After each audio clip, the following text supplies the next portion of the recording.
कति चिच्याइरहेको, किन रोइरहेको? बालबालिकाहरूलाई खुसी सँगसँगै निराशा, रिस र दुःख जस्ता नकारात्मक भावनाहरूको पनि महसुस हुन्छ।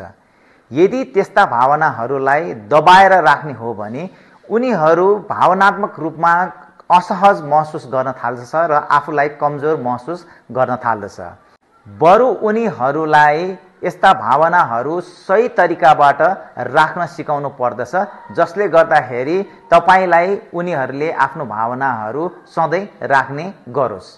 उदाहरणको लागि, यदि कुनै बच्चा रिसले कराइरहेको छ, लडीबुडी गरिरहेको छ, चिच्याइरहेको छ भने उसलाई आफूले पनि ठुलो स्वरले गाली गर्नको साटो उसलाई यसरी सम्झाउन सकिन्छ, तिमीलाई रिस उठिरहेको छ मलाई थाहा छ, तर यसरी चिच्याउनको साटो तिमीलाई के असहज महसुस भइरहेको छ त्यो मसँग सेयर गर, ताकि हामी दुईजना मिलेर त्यो प्रब्लमको सल्युसन खोज्न सक्छौं।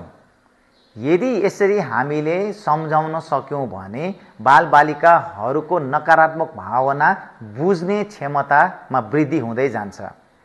यसले बालबालिकाहरूलाई आफ्नो इमोसन्सहरू आइडेन्टिफाई गर्ने र सही ढङ्गबाट चाहिँ आफ्ना गार्जियनहरू अथवा चाहिँ आफ्ना ठुला बडाको सामु राख्ने पाठ सिकाउँछ।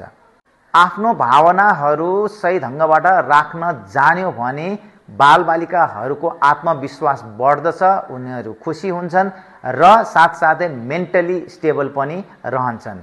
आशा छ तपाईको घरमा तपाईको बालबालिकाहरूलाई यसरी नै व्यवहार गर्नुहुन्छ होला।